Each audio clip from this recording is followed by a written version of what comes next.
Hey guys, it's Marvel here, and I know I haven't been making videos in a while, but uh, it's just been kind of busy lately, and I'll explain that in another video. But I am here to talk about some recent news that came about, and I'm pretty sure you've all seen it at this point, but yes, the man, the myth, the legend, Stan Lee has passed away. And God, was that such a terrible thing to wake up to today.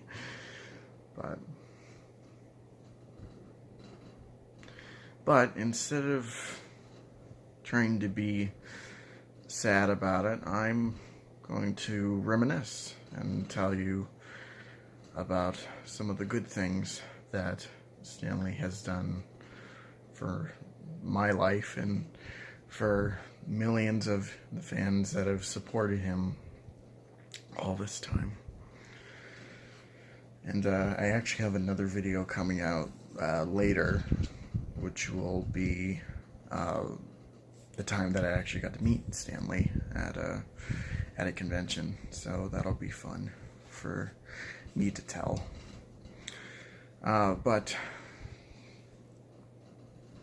you know, when I was a kid in the early 2000s, I wasn't really that familiar with Mr. Lee. I mean, I knew who he was through, you know, movies and TV shows. Actually, one of the things that actually helped me realize who he was it was a program that Kevin Smith had done called Stan Lee's. It was called Stan Lee's Mutants, Monsters, and Marvels, and that just pretty much told the whole story of how the Marvel Universe was conceptualized and how it kind of grew to the popularity that it did at the time. But even though I wasn't really familiar with Stan Lee, I was all too familiar with the characters and creations and the worlds that he helped conceive.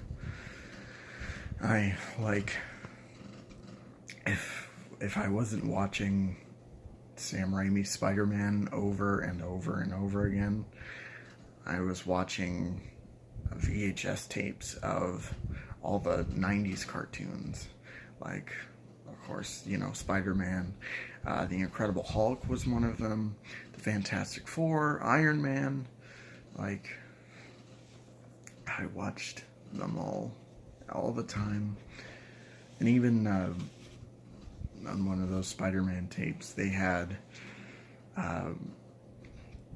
it was the first episode or the origin story in the 60s cartoon.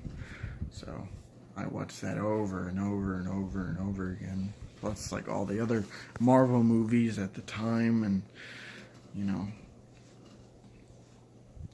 But as I grew older, and the more that I went through life, and the more that I started to get interested in comics and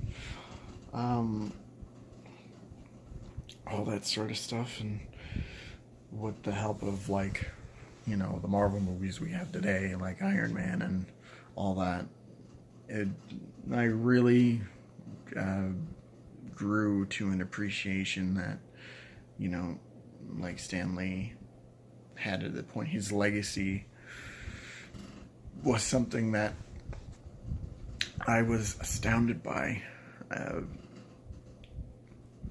at the time, and he's somebody that I can still appreciate as not only a writer in his own respect, but as just as a person. Like, he was an amazing man that whose legacy will never ever be forgotten. And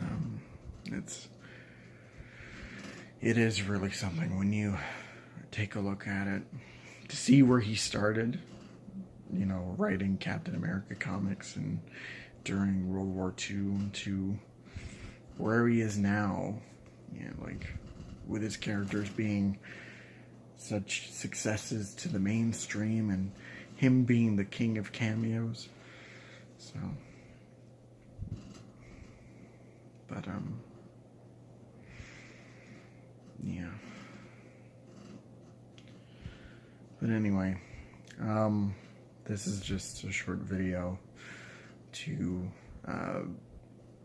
give light on the situation and how I feel. I mean, I'm distraught, but I'm trying to look at it from another perspective, one that is not trying to be sad and is trying to appreciate all that he has given us and how much he has inspired us to be the people that we are today.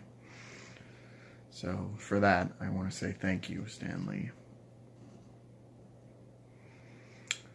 And the only thing really left to say is Excelsior.